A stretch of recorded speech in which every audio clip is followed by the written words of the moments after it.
The transport shuttle descended through the crimson atmosphere of Kellex Prime like a metallic teardrop against the alien sky. Inside, Sergeant Marcus Chen pressed his face to the small porthole, watching the sprawling military complex grow larger below. The Calaxian Imperial War Academy stretched across the horizon, its crystalline spires and geometric training grounds gleaming under the twin suns. Marcus adjusted his dress uniform one final time, checking that his few medals sat straight on his chest. Combat Action Ribbon, Purple Heart, Navy Cross. Nothing too fancy by Earth standards, but apparently impressive enough to get him selected for this exchange program. He still wasn't entirely sure how he'd ended up here, representing humanity in the galaxy's most prestigious military institution. The shuttle touched down with barely a whisper on the landing pad, its alien technology far more advanced than anything Earth possessed. Through the porthole, Marcus could see a delegation waiting for him. Tall, imposing figures with blue-tinted skin and, for arms each, dressed in elaborate military uniforms that seemed more ceremonial than practical. The Calaxians. As the airlock cycled open, Marcus stepped out into the alien world for the first time. The gravity was slightly lighter than Earth's, making each step feel like he was floating just a bit. The air had a metallic tang to it, breathable thanks to the atmospheric processors they'd given him, but still foreign to his lungs. "Greetings, Primitive One," said the lead Calaxian, his translation device rendering the words in crisp, condescending English. The alien stood nearly 8 feet tall, his forearms crossed in what Marcus assumed was a formal pose. "I am General Vortak, Commandant of this academy. You are the human specimen we have been told to expect." Marcus snapped to attention and rendered a sharp salute. "Sergeant Marcus Chen, United States Marine Corps, reporting as ordered, sir." He held the salute until the alien made a dismissive gesture with one of his 4 hands. Yes, Vortak said, clearly unimpressed. "We have reviewed your species' military history. Very rudimentary. Kinetic weapons, chemical propellants, nuclear devices. Quite amusing, really. You still fight your wars with crude projectile weapons while the galaxy has moved on to energy-based combat systems millennia ago." The other Calaxians chuckled, a sound like grinding metal. Marcus kept his expression neutral, but made mental notes. First impression, they think we're primitives. That could be useful. However, Vortak continued, beginning to walk toward the academy proper, the Galactic Council insists on this cultural exchange program. Something about understanding diverse tactical approaches. Frankly, I cannot imagine what a species that has barely left its home system could teach us about warfare, but orders are orders. As they walked through the academy grounds, Marcus's eyes took in everything. The architecture was beautiful but sterile, all flowing lines and crystalline surfaces. Alien cadets moved in perfect formations across training fields, their movements precise and mechanical. Everything looked exactly like what he'd expect from an advanced civilization, clean and orderly and utterly predictable. "Your accommodations," Vortak said, stopping before a small building that looked more like a storage facility than quarters. "We have modified it to support your primitive atmospheric requirements. You will attend lectures with the other cadets, though I suspect most of the material will be beyond your comprehension." Marcus nodded politely. "I appreciate the accommodation, sir. When do classes begin?" "Dawn cycle tomorrow. Your first class will be Elementary Tactical Theory, which should be appropriate for your limited understanding. The instructor is Subcommander Zek. He has been briefed on your species' intellectual limitations." As the delegation departed, leaving Marcus alone with his luggage, he couldn't help but smile. They thought he was stupid. They thought humans were primitive. They had no idea what they were dealing with. Inside his modest quarters, Marcus unpacked his few belongings. Standard-issue military clothing, a few personal items, and, most importantly, a datapad containing detailed information about human military history and tactics. Information that his new alien classmates would never see coming. The quarters were Spartan but functional. A sleeping platform, a basic food preparation unit that had been programmed with human nutritional requirements, and a small workspace. Through the single window, he could see alien cadets drilling in the courtyard below, their movements synchronized like a hive mind. Marcus settled in for the night, but sleep didn't come easily. He lay on the unfamiliar sleeping platform, staring up at the alien ceiling, thinking about why he was really here. The exchange program was just the cover story. In reality, Earth's military leadership wanted intelligence, wanted to understand how the galaxy's military elite operated. And if Marcus happened to learn a few things that could help humanity defend itself in this vast, hostile universe, well, that would be a bonus. The next morning arrived with the sound of crystalline chimes echoing across the academy grounds. Marcus dressed quickly in his uniform, noting that it looked distinctly primitive compared to the flowing, high-tech garments worn by the Calaxian cadets. Perfect. The more they underestimated him, the better. The lecture hall was a massive amphitheater carved from a single piece of crystal, with perfect acoustics that carried every whisper to every seat. Marcus took a spot in the back, trying to be inconspicuous, but every eye in the room tracked his movement. He was the only human in a sea of blue-skinned, four-armed aliens. Sub-Commander Zek entered the hall with military precision, his ceremonial uniform glittering under the artificial suns. He was smaller than General Vorthak, but his bearing suggested considerable experience and authority. Today we begin with the fundamental principles of modern warfare, Zek announced, his voice carrying easily through the hall. Warfare as practiced by civilized species across the galaxy.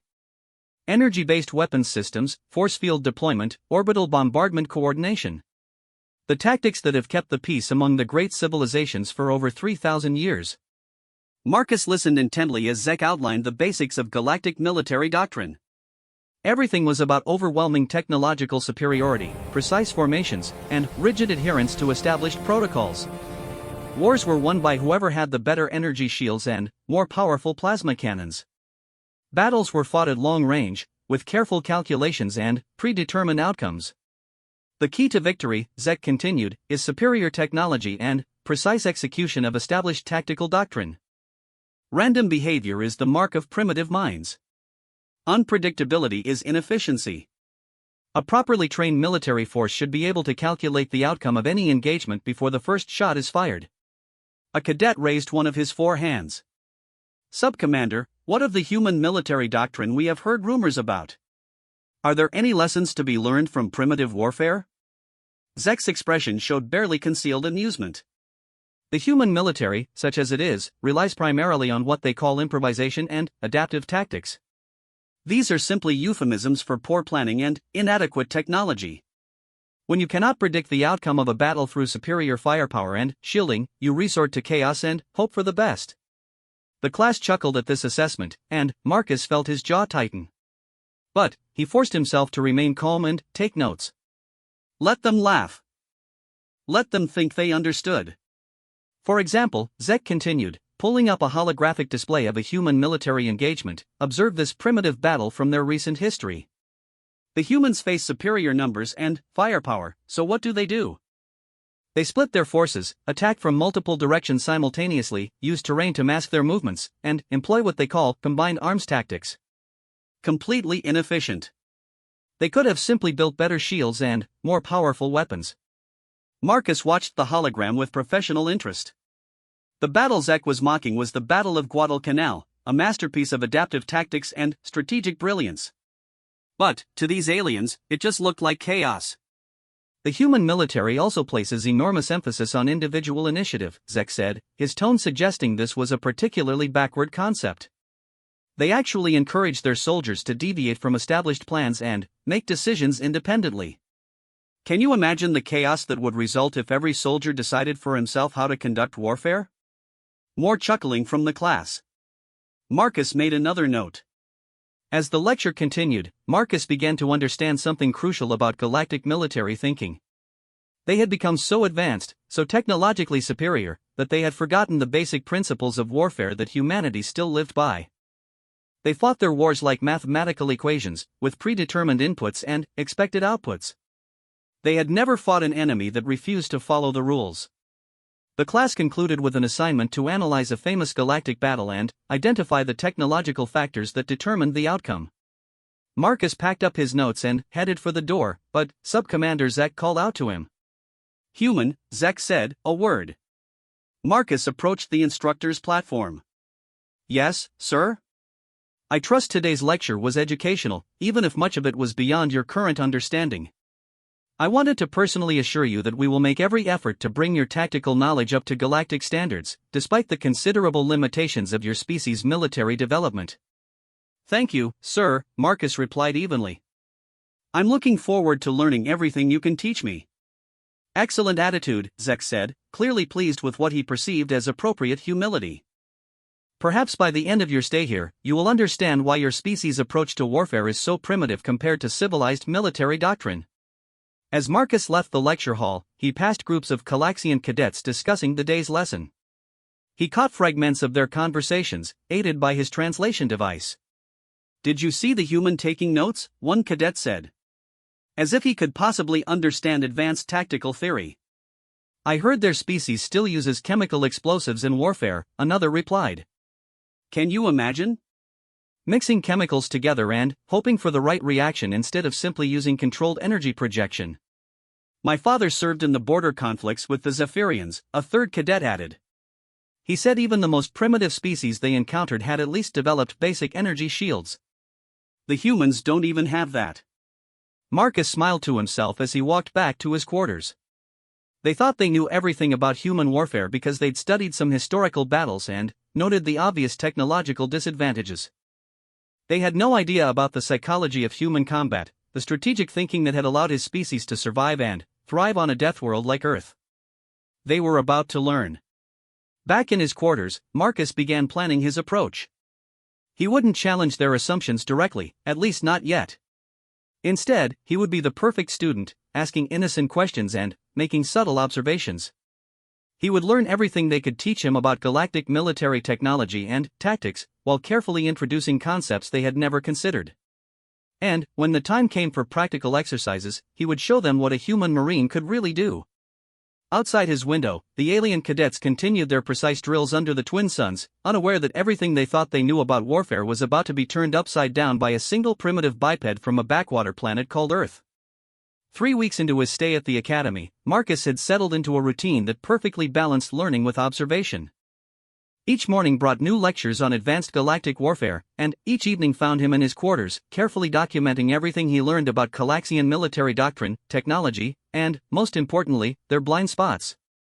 The morning tactical simulation was about to begin, and Marcus found himself assigned to a squad of Calaxian cadets for the first time. Until now, he had been relegated to observer status, watching from the sidelines as the aliens conducted their exercises. Today, Subcommander Zek had decided it was time to see what the primitive human could accomplish.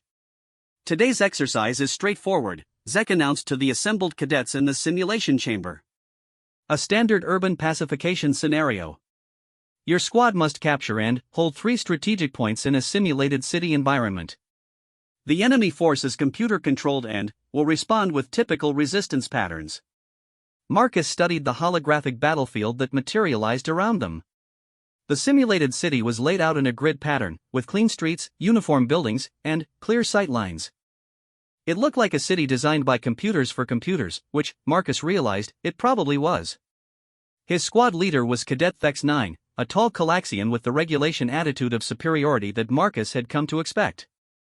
Thex 9 gathered the squad around a tactical display and began outlining the plan. "Standard Deployment Pattern 7, Thex 9 announced. We advance in Formation Alpha 3, establish overlapping fields of fire at each intersection, and proceed methodically to each objective. Energy shields at maximum, plasma rifles set to standard suppression mode." Any questions? The other cadets shook their heads in perfect synchronization. Marcus raised his hand. "What about reconnaissance? Shouldn't we scout the enemy positions first?" Thex 9 looked at Marcus with barely concealed irritation. "The computer simulation provides all necessary intelligence. Enemy positions, strength, and likely response patterns are calculated and displayed on our tactical screens. Reconnaissance is unnecessary when you have superior information systems." "Right," Marcus said, making mental notes. "And what about contingency plans? What if the enemy doesn't react the way the computer predicts?" "The computer's predictions are based on 3,000 years of accumulated tactical data," another cadet interjected.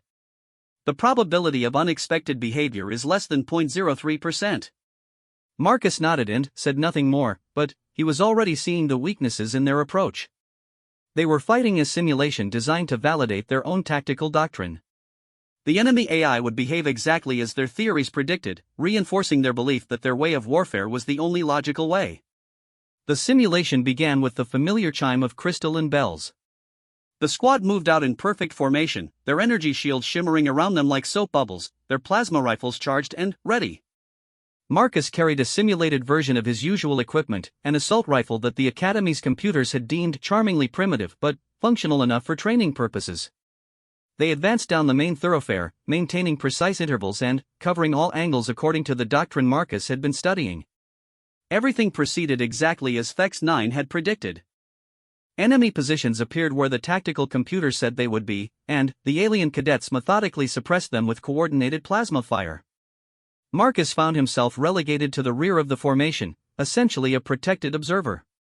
His primitive weapon couldn't penetrate the enemy's energy shields, so his role was mainly to provide moral support and learn from watching superior technology at work. The first objective was a government building at the center of the simulated city. The squad approached it exactly as their training dictated, establishing overlapping fields of fire and advancing in perfect coordination. The computer-controlled defenders put up exactly the expected resistance, falling back in predictable patterns as their shield generators were overwhelmed by superior firepower. It was all very clean, very efficient, and completely predictable. As they secured the building, Marcus found himself studying the tactical display over Thex 9's shoulder. The enemy force was following retreat pattern Delta 7, falling back to predetermined secondary positions where they would make their next stand. Everything was proceeding according to the computer's calculations. See how efficient civilized warfare can be? Thex 9 said to Marcus. No chaos, no unpredictability, no wastage of resources. Simply superior technology applied with mathematical precision. Marcus nodded appropriately, but his mind was racing. He was beginning to understand why the Calaxians were so confident in their military superiority. Their entire concept of warfare was based on technological advantage and predictable enemy behavior. They had never faced an opponent who might choose to ignore the rules. The second objective was a communications hub on the eastern edge of the city. The squad repeated their successful approach, advancing methodically and overwhelming the defenders with superior firepower. Marcus noticed that the enemy AI was following the same basic response patterns as before, just adapted for the different terrain. It was during the advance on the third objective that Marcus saw his opportunity. The target was a supply depot situated in a cluster of industrial buildings. According to the tactical display, the enemy force had concentrated their remaining strength there, turning it into a heavily fortified position. The computer predicted it would require a frontal assault with maximum firepower to overcome their defenses. Standard suppression pattern followed by coordinated assault, Thex 9 announced. Marcus Human, remain in the rear guard position while we eliminate the remaining resistance. Actually, Marcus said, studying the tactical display, I noticed there's a maintenance tunnel system running under this sector. What if we used that for a flanking maneuver? Thex 9 looked where Marcus was pointing and frowned. Those tunnels are not included in the tactical database. They are not relevant to the simulation. But, they're there, Marcus pointed out. The simulation renders them as part of the environment. Why wouldn't we use every available avenue of approach? Because, another cadet explained patiently, standard tactical doctrine does not include tunnel fighting. Underground combat is inefficient and unpredictable. It is much more logical to simply apply overwhelming firepower to the surface positions. Marcus was quiet for a moment, then asked, what if I tried the tunnel approach while you conduct the frontal assault? Worst case scenario, I get eliminated by the simulation and you proceed as planned. The squad exchanged glances. To them, this was obviously a waste of time, but they also seemed curious to see what the primitive human would attempt. Thex 9 finally nodded. Very well. But, when your primitive tactics fail, observe how proper doctrine achieves victory. Marcus split off from the group and made his way to the nearest tunnel entrance. The simulation's environmental systems were surprisingly detailed, creating a realistic underground environment complete with maintenance lighting and ambient sounds. As he moved through the tunnels, Marcus felt more comfortable than he had since arriving at the academy. This was the kind of environment where human tactics excelled. Above ground, he could hear the beginning of the frontal assault. Energy weapons discharge, the hum of shields being recharged, the methodical advance of the Calaxian cadets. Everything proceeding exactly as planned. Marcus emerged from the tunnels behind the enemy's main defensive position. The computer-controlled defenders were all focused on the frontal assault, their formations perfect for repelling the expected attack. But they had left their rear completely exposed because the tactical parameters didn't account for underground movement. Moving carefully through the industrial complex, Marcus was able to position himself with clear shots at the enemy's shield generators. His primitive kinetic weapon might not be able to penetrate their personal shields, but the stationary generators were a different story. A few well-placed rounds disabled the main power supply, bringing down the entire defensive grid. Suddenly, the computer-controlled defenders found themselves without shields, facing a coordinated assault from the front while taking fire from behind. The simulation's AI tried to adapt, but it was programmed to respond to predictable tactics, not the kind of improvised flanking maneuver that Marcus had just executed. The entire defensive position collapsed in minutes. When Marcus emerged from the industrial complex, he found his squad standing in the middle of the objective area, looking confused. Thex9 was studying his tactical display with obvious bewilderment. "The computer shows mission success," Thex9 said slowly, "but the enemy resistance collapsed far earlier than calculated. There appears to have been a malfunction in their defensive systems." "No malfunction," Marcus said, pointing to the disabled shield generators. "I took out their power supply from behind." Sometimes the best way through a strong defensive position is around it, not through it. The squad gathered around the disabled equipment, examining it with professional curiosity. Marcus could see them trying to process what had happened within the framework of their established tactical doctrine. "Interesting," one cadet said. The human exploited a gap in the defensive perimeter that was not covered by the computer's tactical algorithms. But it was inefficient, another pointed out. "The tunnel approach took longer than a direct assault would have."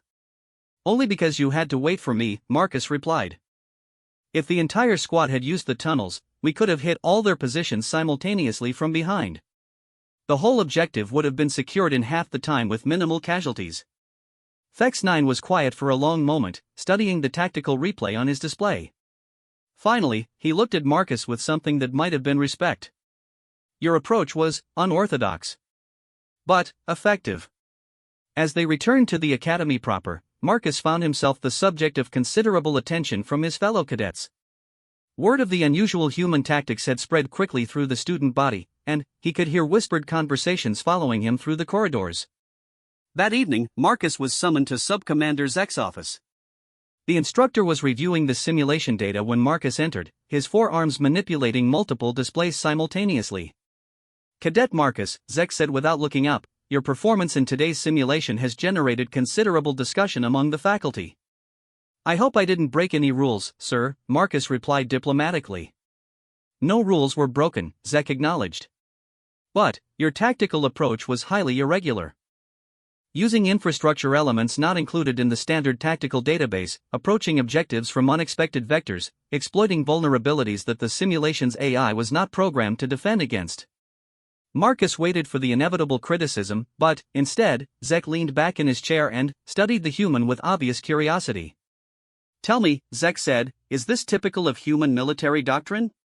This use of irregular approaches and exploitation of environmental factors?" "To some extent," Marcus replied carefully. "We call it adaptive tactics.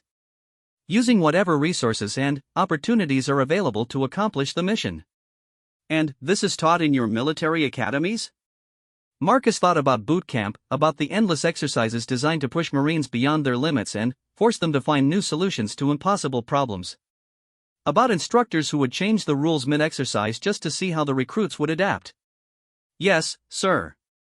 We're taught that no plan survives contact with the enemy, so you have to be ready to improvise." Zek was quiet for a long moment, manipulating the tactical replay with obvious fascination. "Your species' approach to warfare is indeed more sophisticated than we initially assessed. This concept of adaptive tactics could have applications in scenarios where standard doctrine proves insufficient." Marcus could see the wheels turning in the instructor's mind. The Calaxians were beginning to realize that their technological superiority might not be the complete answer they had always assumed it was. "I am assigning you to advanced tactical theory," Zek announced. "And I want you to prepare a presentation on human military doctrine for the senior faculty. It appears we may have underestimated the sophistication of primitive warfare." As Marcus left the instructor's office, he reflected on the day's events. He had taken the first step in demonstrating that human tactics could surprise even an advanced alien military. But this was just the beginning. The real test would come when he faced opponents who could adapt and learn, not just computer simulations programmed to validate existing doctrine. Back in his quarters, Marcus began preparing for the challenges ahead. The Academy was starting to take notice of the primitive human and his unorthodox methods. Soon, he would have the opportunity to show them what human warfare was really capable of. And that was when things would get really interesting.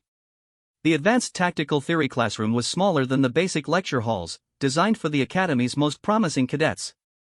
Marcus found himself among 20 of the brightest military minds the Calaxian Empire had produced, each one selected for their exceptional understanding of warfare and strategy. The irony wasn't lost on him that he, the primitive human, had somehow earned a place among the galactic elite. General Vorthak himself was teaching this class, which Marcus understood was a rare honor. The general's forearms moved with practiced efficiency as he manipulated multiple holographic displays, showing complex battle formations and strategic scenarios that spanned entire star systems. Today we examine the Kronos campaign, Vorthak announced, his voice carrying the weight of absolute authority. The final victory that established Calaxian military supremacy over the Zephyrian alliance. Study this battle carefully, as it represents the pinnacle of civilized warfare. A holographic display showed two massive fleets approaching each other across the void of space. The Calaxian force was smaller but technologically superior, with energy shields that could withstand any known weapon and plasma cannons capable of cracking planets. The Zephyrian fleet was larger but obviously outmatched. The battle lasted exactly 4 hours and 17 minutes, Vorthak continued. The outcome was predetermined by our superior technology and adherence to proven tactical doctrine. The Zephyrians attempted several desperate maneuvers, but mathematics cannot be defeated by desperation. Marcus studied the tactical display with professional interest. The battle had unfolded like a chess game where one player had access to pieces the other didn't even know existed. The Calaxians had simply positioned their fleet to maximize their technological advantages while minimizing any possibility of surprise. "General," Marcus said, raising his hand, "what would have happened if the Zephyrians had approached this differently? Say, if they had fragmented their fleet and attacked from multiple vectors simultaneously?" "Impossible," Vorthak replied dismissively. "Fleet cohesion is fundamental to space warfare.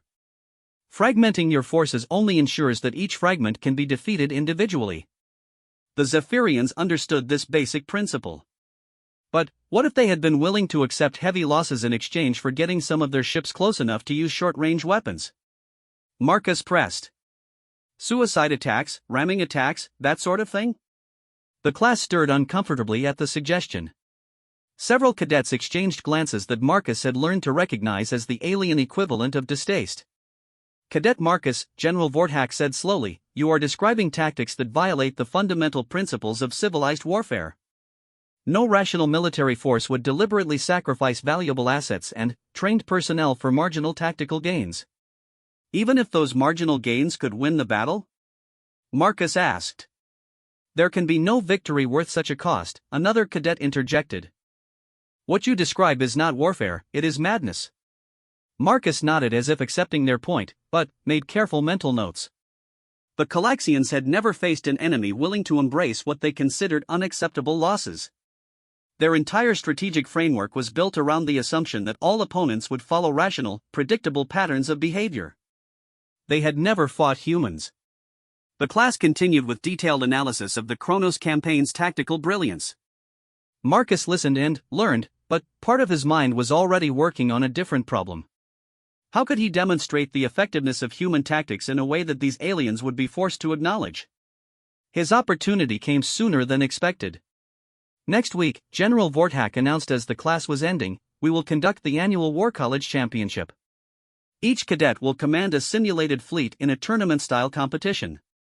The victor will receive commendation and preferential assignment upon graduation." Marcus felt his pulse quicken.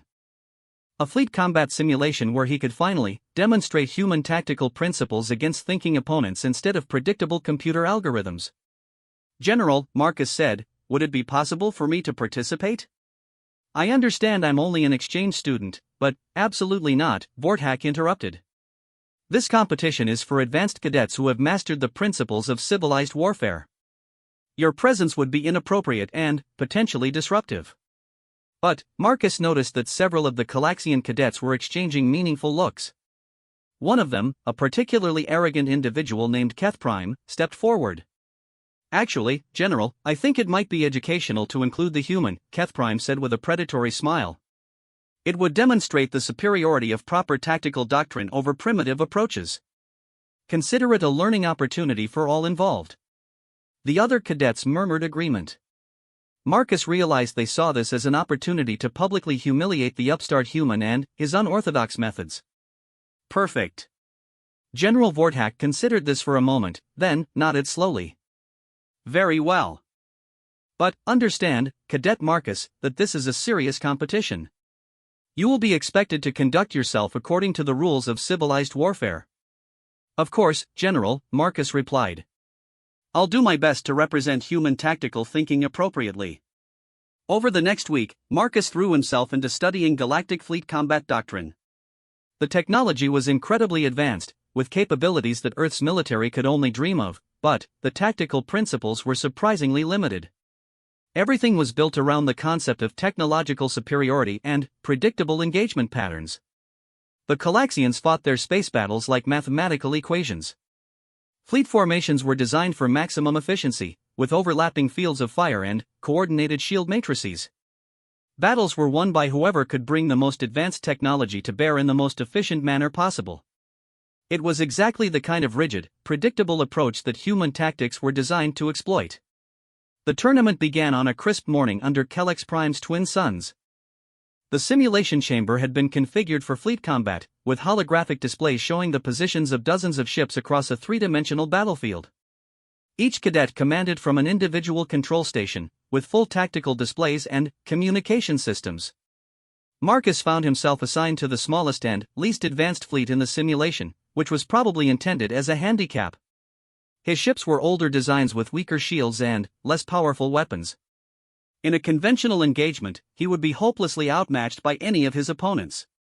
Good thing he wasn't planning a conventional engagement. The tournament was structured as a series of elimination rounds, with each cadet facing off against another until only one remained. Marcus's first opponent was Cadet Val7, a competent but unimaginative strategist who favored textbook formations and standard tactical approaches. As the simulation began, Marcus studied his opponent's fleet disposition with professional interest. Val7 had arranged his ships in formation Delta Prime, a classic defensive arrangement designed to maximize shield overlap while maintaining offensive firepower. It was exactly what Marcus had expected. Instead of advancing directly into engagement range, Marcus began deploying his fleet in what appeared to be complete chaos. Ships scattered in all directions, breaking formation and moving in seemingly random patterns. From the observation deck, he could hear the Academy instructors commenting on the obvious breakdown in human tactical discipline. Val7, meanwhile, maintained perfect formation as he advanced to optimal firing range. His fleet moved with mechanical precision, each ship maintaining its designated position in the overall defensive matrix. It was textbook perfect and completely predictable. When the two fleets finally engaged, the results were not what the observers expected. Marcus's scattered ships converged on Val7's formation from multiple vectors simultaneously, concentrating overwhelming firepower on individual targets before breaking away and repositioning. Instead of trying to match the Calaxian's superior technology ship to ship, Marcus was using superior numbers and unpredictable movement patterns to isolate and destroy enemy vessels one at a time. Val7 tried to adapt, but his formations were designed for efficiency, not flexibility. Every time he repositioned to counter one of Marcus's attacks, it opened up vulnerabilities that the human was quick to exploit. The rigid structure that gave Calaxian fleets their strength also made them predictable. The battle ended with Val7's fleet scattered and defeated, while Marcus retained more than half of his original force. The observation deck was silent as the instructors tried to process what they had just witnessed. Unorthodox, General Vortak finally said. But effective. Marcus's second opponent, Cadet Nex4, had observed the first battle and attempted to adapt. Instead of maintaining rigid formations, Nex4 tried to match Marcus's flexibility with loose formations and independent ship movement.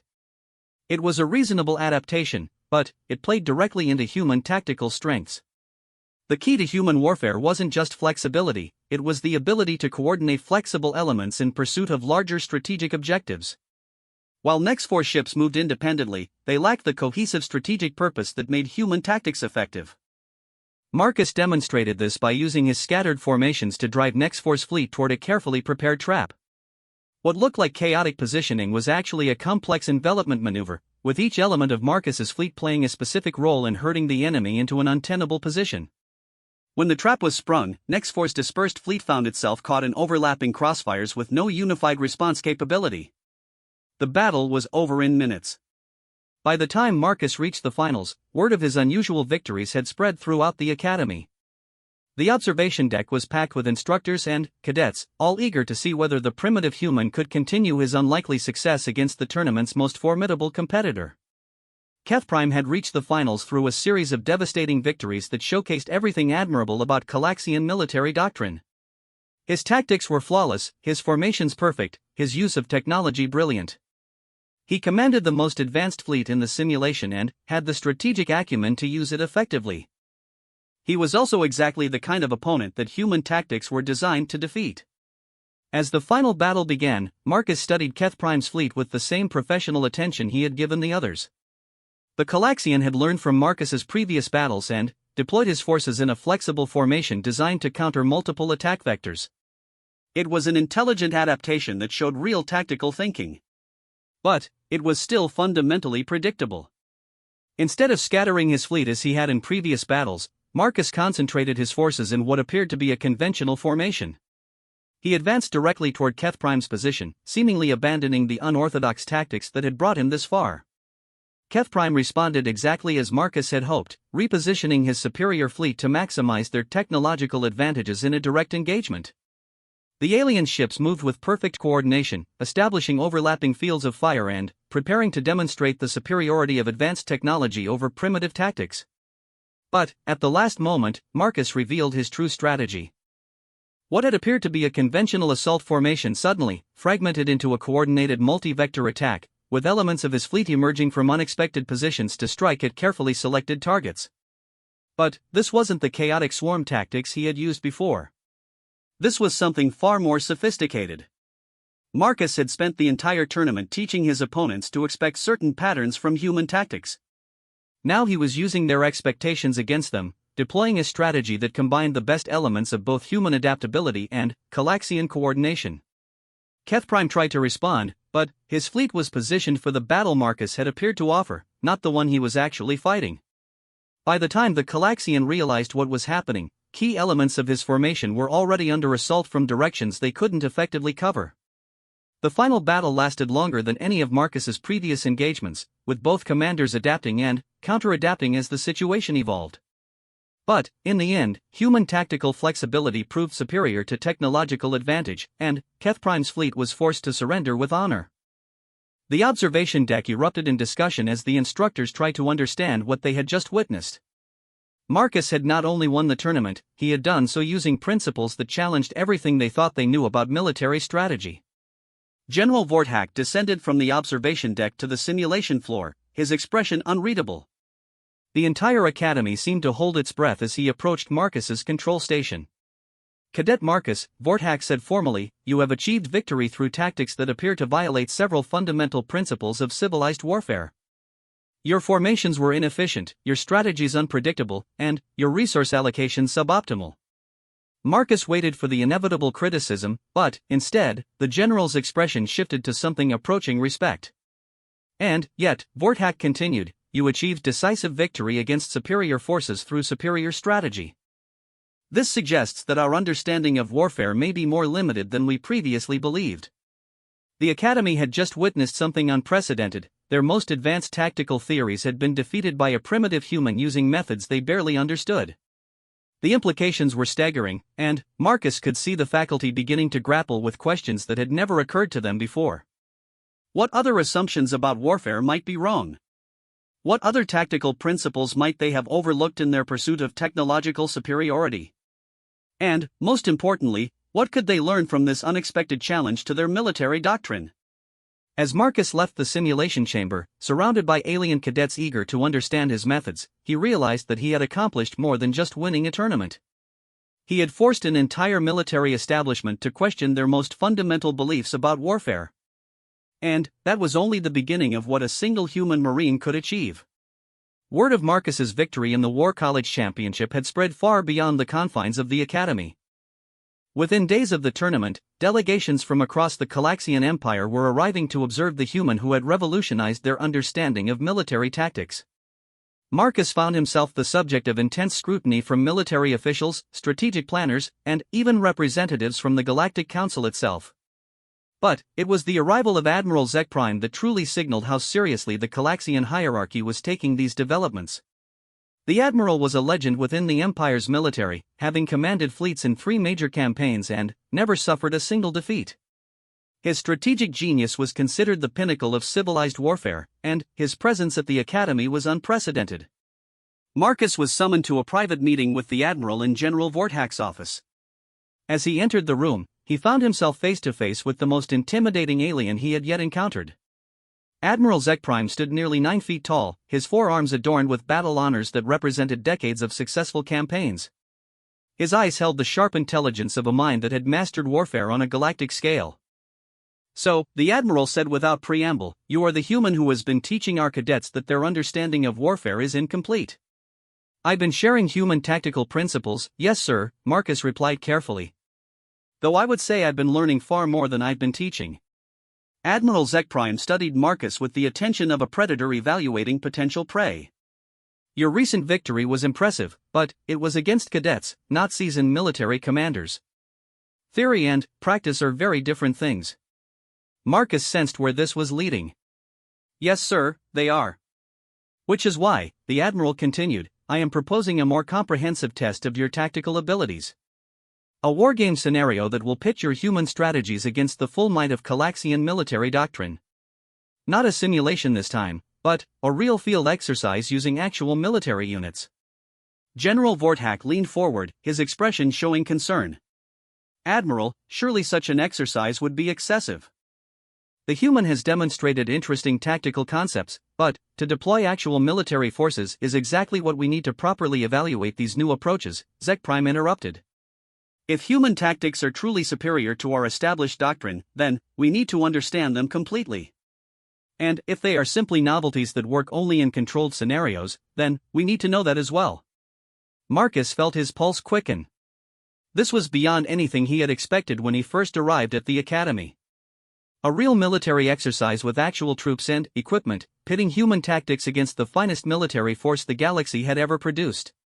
"What exactly are you proposing, sir?" Marcus asked.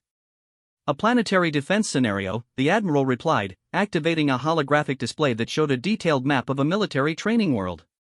"You will command a defensive force tasked with preventing the capture of 3 strategic objectives. I will personally command the attacking force, using standard Calaxian military doctrine and overwhelming technological superiority." Marcus studied the tactical situation presented in the hologram. The planet was a barren world used specifically for large-scale military exercises, with varied terrain and multiple defensive positions. The 3 objectives were positioned to create a challenging but manageable defensive scenario under normal circumstances. "What forces would I have under my command?" Marcus asked. "A mixed brigade of Calaxian troops equipped with standard weapons and defensive systems," Zek Prime replied. "Approximately 3,000 soldiers, along with appropriate support elements and defensive installations." "And your attacking force?" "A full division of elite assault troops with heavy support elements. Approximately 12,000 of our finest soldiers, equipped with our most advanced weapons and supported by orbital fire capabilities." The Admiral's smile was predatory. "Overwhelming force applied with mathematical precision, exactly as civilized warfare demands." Marcus quickly calculated the odds. 4-to-1 numerical superiority, technological advantage, orbital support, and commanded by the finest military mind the Calaxian Empire had produced. By any conventional measure, the defensive force would be annihilated within hours of the attack beginning. "When would this exercise take place?" Marcus asked. "1 week from today," Zek Prime replied. That should give you sufficient time to familiarize yourself with Calaxian military equipment and brief your commanders on whatever primitive tactics you intend to employ. The next week passed in a blur of intense preparation. Marcus found himself working with a group of Calaxian officers who had volunteered to participate in the exercise, though their enthusiasm was mixed with obvious skepticism about human military methods. The idea of taking tactical direction from a primitive alien was difficult for them to accept, even after witnessing his success in the Academy simulations. Colonel Thek-7, the senior Calaxian officer assigned to assist Marcus, was particularly challenging to work with. The alien had decades of military experience and a deep faith in established doctrine that made him resistant to unconventional approaches. "I understand that your tactics worked in the simulation environment," Thek-7 said during one of their planning sessions, "but real warfare is far more complex than computer models. Our soldiers are trained to operate within established parameters. Asking them to deviate from proven methods could result in chaos." Marcus nodded patiently. He had expected this resistance and had developed strategies for dealing with it. "Colonel, I'm not asking your soldiers to abandon their training. I'm asking them to apply their skills in ways they might not have considered before." He activated a tactical display showing the defensive positions they would be responsible for protecting. "Look at these objectives. According to standard doctrine, how would you deploy your forces to defend them?" Thek-7 manipulated the display, positioning defensive units according to established principles. Overlapping fields of fire, mutually supporting positions, coordinated defensive matrices. Each position reinforces the others, creating a unified defensive network. "Exactly what Admiral Zekprime will expect," Marcus pointed out. "He studied the same tactical manuals you have. He knows exactly how Calaxian forces will be positioned and how they'll respond to different attack patterns." Marcus began modifying the deployment, moving units to positions that seemed suboptimal according to standard doctrine. "What if we positioned our forces here instead? And here?" Thek-7 studied the new deployment with obvious confusion. "Those positions lack mutual support. If the enemy concentrates their assault on any single point, we won't be able to provide adequate reinforcement." "Not with conventional tactics," Marcus agreed. "But what if our response to enemy concentration isn't reinforcement, but counterattack in a completely different sector? What if we let them commit to assaulting a position that we're prepared to abandon while we strike at objectives they've left vulnerable?" The concept was difficult for the Calaxian officers to grasp initially, but, as Marcus worked through the tactical implications with them, they began to understand the possibilities. Instead of trying to hold every position at all costs, they would create a flexible defensive network that could trade space for tactical advantage. "It's counterintuitive," admitted Major Vex II, another of Marcus's Calaxian commanders. "But I can see how it might confuse an enemy expecting conventional defensive responses." "Confusion is exactly what we want," Marcus replied. "Admiral Zekprime is a brilliant tactician, but his brilliance is based on predicting enemy behavior according to established patterns. If we can make our responses unpredictable, we can force him to react instead of dictating the terms of engagement." As the week progressed, Marcus worked tirelessly to prepare his force for the unprecedented challenge ahead. He studied Calaxian equipment and capabilities, learning to integrate advanced alien technology with human tactical principles. More importantly, he worked to convince his officers that their soldiers could adapt to unconventional methods without abandoning their fundamental training. The evening before the exercise, Marcus found himself alone in his quarters, reviewing the tactical plans one final time. Through his window, he could see the lights of transport ships preparing to deploy both forces to the training world. Tomorrow, he would face the ultimate test of everything he had learned about galactic warfare. A soft chime indicated someone requesting entry. Marcus opened the door to find General Vorthak, looking uncharacteristically uncertain. "General," Marcus said, stepping aside to allow the alien to enter. "I wasn't expecting to see you this evening." "I wanted to speak with you before tomorrow's exercise," Vorthak said, moving to the window and gazing out at the preparation activities. "What you have accomplished here at the Academy has been remarkable, but tomorrow you face Admiral Zekprime under conditions that will test more than just your tactical creativity." Marcus sensed there was something the general wanted to say beyond mere encouragement. "Sir? The Admiral is not just testing your methods," Vorthak continued. "He is testing whether the Calaxian military establishment should fundamentally alter its approach to warfare. Your victory or defeat tomorrow will influence military doctrine for generations to come. I understand the stakes, General, Marcus replied. Do you? Vorthak turned to face Marcus directly. If you succeed tomorrow, you will have proven that our most fundamental assumptions about warfare are flawed. Every military academy in the Empire will need to revise its curriculum. Every strategic plan will need to be reconsidered. The entire basis of our military superiority will be called into question. Marcus was quiet for a moment, considering the full implications of what Vorthak was saying. And, if I fail? If you fail, your tactical innovations will be dismissed as curiosities that work only in limited scenarios. Human military methods will be catalogued as interesting but, ultimately inferior to civilized warfare. And, the galaxy will continue as it has for millennia. The weight of responsibility was staggering. Marcus had come to the academy as a simple exchange student, hoping to learn something that might help Earth defend itself in a hostile universe. Now he found himself in a position where the outcome of a single battle might reshape military thinking across the galaxy.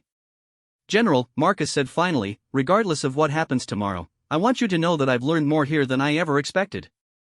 Your people have shown me technologies and strategic concepts that humans can only dream of. And, you have shown us that superior technology is not the only path to victory, Vorthak replied. Whatever happens tomorrow, that lesson alone has value. After Vorthak left, Marcus returned to his tactical preparations, but his mind kept returning to the conversation.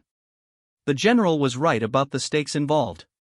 Tomorrow's exercise would be more than just a test of tactics, it would be a confrontation between two fundamentally different philosophies of warfare.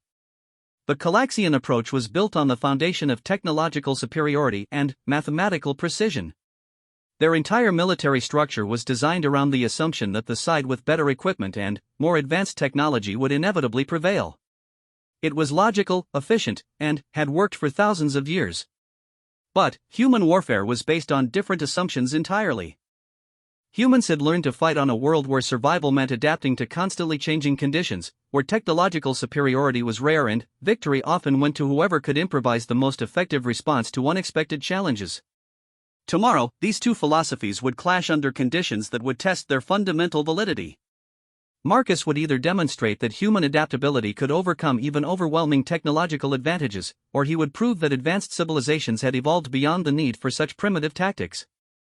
As he settled in for what would likely be his last peaceful night's sleep for some time, Marcus reflected on the journey that had brought him to this point. A few months ago, he had been just another Marine sergeant, distinguished only by his willingness to volunteer for an uncertain assignment to an alien world. Now he was preparing to command alien troops in a battle that might change the course of galactic military history. The irony wasn't lost on him that the most important battle of his military career would be fought not for Earth or humanity, but for the right of unconventional thinking to exist in a universe that valued conformity and predictability above all else. Tomorrow, a single human Marine would stand against the finest military force the galaxy had ever produced, armed with nothing more than the fundamental human belief that there was always another way to approach any problem. It would either be the greatest victory in human military history or the most spectacular defeat ever witnessed by alien eyes. The transport ship descended through the atmosphere of training World Sigma-7 as dawn broke over the alien landscape. Marcus stood at the observation deck, watching the barren world take shape beneath them. Rolling hills of red sand, scattered rocky outcroppings, and three distinct geographical features that would serve as the objectives for today's exercise. In 12 hours, this empty world would become a battlefield that might reshape military thinking across the galaxy. As the ship touched down at the defensive deployment zone, Marcus felt the familiar calm that always settled over him before combat.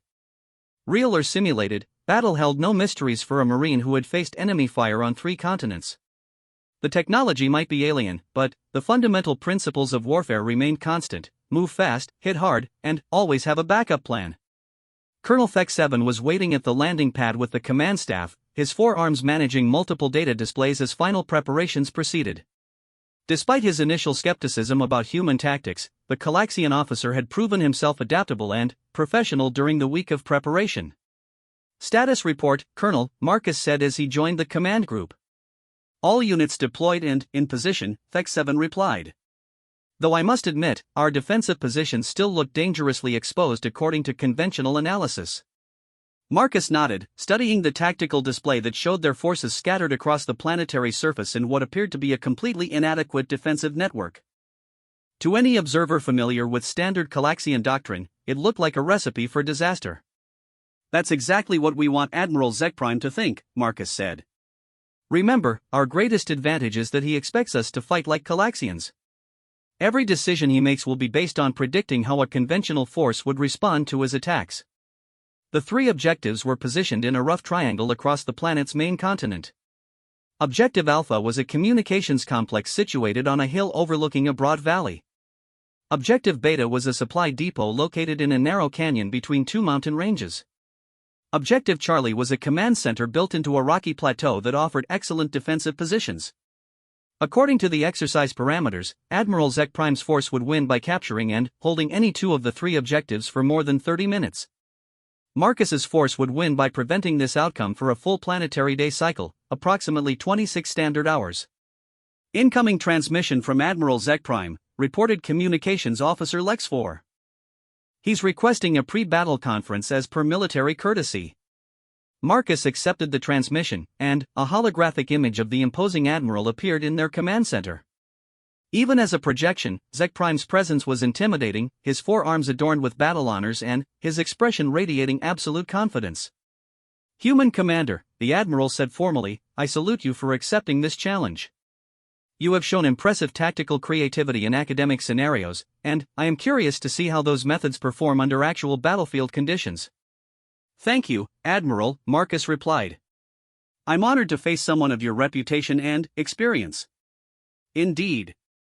I should inform you that I have studied recordings of your previous simulations extensively. Your tendency toward unpredictable formations and unorthodox approaches is noted. I trust you will not disappoint me with conventional tactics." Marcus smiled slightly. "I'll do my best to keep things interesting, sir." "Excellent. May the superior doctrine prevail." The transmission ended, and Marcus turned back to his command staff. "He studied our simulation battles," Major Vex2 observed. "He knows what to expect from our unconventional approaches." "He knows what we've done before," Marcus corrected. "But that doesn't mean he knows what we're going to do today. In fact, his expectation that we'll use the same tactics might work to our advantage." As the morning progressed, Marcus's forces settled into their positions while long-range sensors tracked the approach of Admiral Zekprime's assault force. The Admiral was making no attempt at stealth, advancing his division in perfect formation across the planetary surface like an unstoppable tide of military precision. The first phase of the Admiral's assault targeted Objective Alpha, exactly as Marcus had predicted. The communications complex on its hilltop position looked like the most vulnerable of the three objectives, and standard doctrine called for eliminating the weakest defensive position first. But Marcus had learned something important about Admiral Zekprime during his week of preparation. The Admiral was brilliant, but his brilliance operated within the framework of established military doctrine. He would execute flawless tactical maneuvers according to proven principles, which made his actions predictable to someone who understood those principles. "Admiral Zekprime is deploying his forces for a classic hill assault," Colonel Fex7 reported, monitoring the enemy's approach through orbital sensors. "Three-pronged attack with artillery support and air cover. Textbook perfect." "And completely expected," Marcus replied. "Execute Phase 1. What happened next violated every principle of defensive warfare that the Calaxians understood." Instead of reinforcing Objective Alpha or preparing for a desperate last stand, Marcus's forces began a controlled withdrawal. The defenders abandoned their positions in good order, falling back towards secondary positions that appeared to offer no tactical advantage. From his command ship in orbit, Admiral Zekprime watched this development with growing confusion. His tactical computers indicated that the human commander was making a catastrophic error, abandoning a defendable position for no apparent reason. "Sir," reported his intelligence officer, "the human forces are withdrawing from Objective Alpha without offering significant resistance. Should we accelerate our assault to prevent them from establishing new defensive positions?" Admiral Zekprime studied the tactical display, looking for the trap that human tactics suggested must exist. But his analysis showed no hidden forces, no ambush positions, no concealed advantages that would explain the withdrawal. "Continue the assault as planned," he ordered finally. "But maintain alert status. The human commander has demonstrated tactical creativity before. Marcus's forces completed their withdrawal from Objective Alpha just as Admiral Zek Prime's assault reached the hilltop. The Calaxian forces secured the position with professional efficiency, establishing defensive perimeters and communication links according to standard procedure. Objective Alpha secured, reported the Admiral's ground commander. No enemy contact. Defensive positions appear to have been abandoned without explanation. But, even as Admiral Zek Prime was securing his first objective, Marcus was implementing the second phase of his plan. The forces that had withdrawn from Objective Alpha weren't retreating to defensive positions. They were moving rapidly toward Objective Beta, where they would join with other units in an unexpected concentration of force. Sir, Marcus's intelligence officer reported, Admiral Zek Prime is deploying forces to hold Objective Alpha while moving his main assault force toward Objective Beta. He's dividing his forces exactly as predicted. Marcus nodded, watching the tactical display with professional satisfaction. This was the critical moment when human tactical flexibility would be tested against Calaxian military precision. Admiral Zek Prime's assault on Objective Beta began with the same methodical precision that had characterized his capture of the first objective. Artillery bombardment followed by coordinated ground assault, with air support providing cover for advancing infantry. It was a perfect execution of proven tactical doctrine. But, this time, the defenders didn't withdraw. Marcus had concentrated nearly two-thirds of his total force around Objective Beta, creating a defensive density that Admiral Zek Prime's intelligence had not anticipated. The narrow canyon that housed the supply depot became a killing ground where superior numbers and advanced technology were neutralized by terrain and concentrated firepower. Unexpected resistance at Objective Beta, Admiral Zek Prime's ground commander reported. Enemy forces are significantly stronger than intelligence indicated. Request additional support. From his orbital command position, Admiral Zek Prime studied the developing battle with growing concern. The tactical situation was not developing according to his calculations. The human commander had somehow concentrated forces in a way that shouldn't have been possible given the defensive deployments observed earlier. Deploy Reserve Battalion Alpha to support the assault on Objective Beta, the Admiral ordered. And, increase orbital fire support. I want that position neutralized within 2 hours. But, Marcus wasn't finished with his surprises. As Admiral Zek Prime committed his reserves to the assault on Objective Beta, Phase 3 of the human battle plan commenced. The forces that Marcus had positioned around Objective Charlie weren't there to defend the command center. They were there to launch a counterattack against Objective Alpha, which Admiral Zek Prime had left defended by only a skeleton garrison. Sir, reported Marcus's field commander, we have visual contact with Objective Alpha. Enemy defensive strength is minimal, exactly as intelligence predicted. Commence assault, Marcus ordered. Fast and hard. We need to retake that position before the Admiral can respond. The attack on Objective Alpha was everything that Calaxian military doctrine said it should be: swift, coordinated, and overwhelming. But, it was also something that the Admiral had never expected, a human offensive operation using alien technology and tactics in combination. Marcus's forces didn't just retake Objective Alpha, they turned it into a fortified position capable of supporting extended operations. Within hours, they had established supply lines, defensive positions, and communication networks that would make the hilltop position extremely difficult to assault again. Admiral Zek Prime found himself in an impossible tactical situation. His forces were committed to a grinding assault on Objective Beta, where determined defenders and difficult terrain were bleeding his units despite their technological superiority. Meanwhile, the human commander had retaken Objective Alpha and was turning it into a fortress. Sir, his intelligence officer reported, the tactical situation has developed beyond our initial projections. The human commander appears to be implementing a strategy that our computers did not anticipate. Admiral Zek Prime was silent for a long moment, studying the tactical displays that showed his carefully planned operation falling apart. The humans' tactics made no sense according to established doctrine, but they were undeniably effective. Implement Contingency Plan 7, he finally ordered. Withdraw from Objective Beta and concentrate all forces for a decisive assault on Objective Charlie. If we can secure the command center, we can still achieve victory objectives. But, Marcus had anticipated this response as well. Phase 4 of his battle plan involved the complete abandonment of Objective Charlie, but not in the way that Admiral Zek Prime expected. Instead of simply withdrawing from the command center, Marcus's forces destroyed it. "Sir," reported Admiral Zek Prime's intelligence officer, "Objective Charlie has been destroyed by demolition charges. The command center no longer exists as a strategic objective." This development was completely outside the parameters of the exercise. According to established rules of engagement, defending forces were supposed to protect objectives, not destroy them. But Marcus had studied the exercise parameters carefully and found no specific prohibition against denying objectives to the enemy through demolition. Admiral Zek Prime found himself facing a situation that his tactical training had never prepared him for. The human commander had redefined the very nature of the engagement, changing the rules of the exercise through actions that were technically legal but completely unexpected. With Objective Charlie destroyed, the exercise parameters required Admiral Zek Prime to capture and hold both remaining objectives to achieve victory.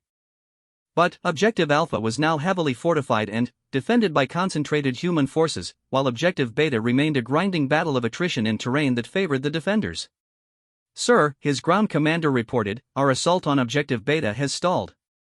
Enemy resistance is stronger than anticipated, and our casualty projections exceed acceptable parameters for a training exercise." Admiral Zek Prime was faced with the most difficult decision of his military career. He could continue the assault and likely achieve victory through sheer overwhelming force, but the cost would be enormous. Or he could acknowledge that the human commander had outmaneuvered him using methods that challenged everything he understood about warfare. "Cease all offensive operations," Admiral Zek Prime finally ordered. "Signal exercise termination. The human forces have achieved their defensive objectives." The silence that followed this announcement was profound. For the first time in his illustrious career, Admiral Zek Prime had been defeated in battle by an opponent using inferior technology and smaller numbers. The implications were staggering. As the exercise officially concluded, Marcus found himself surrounded by Calaxian officers eager to understand what they had just witnessed.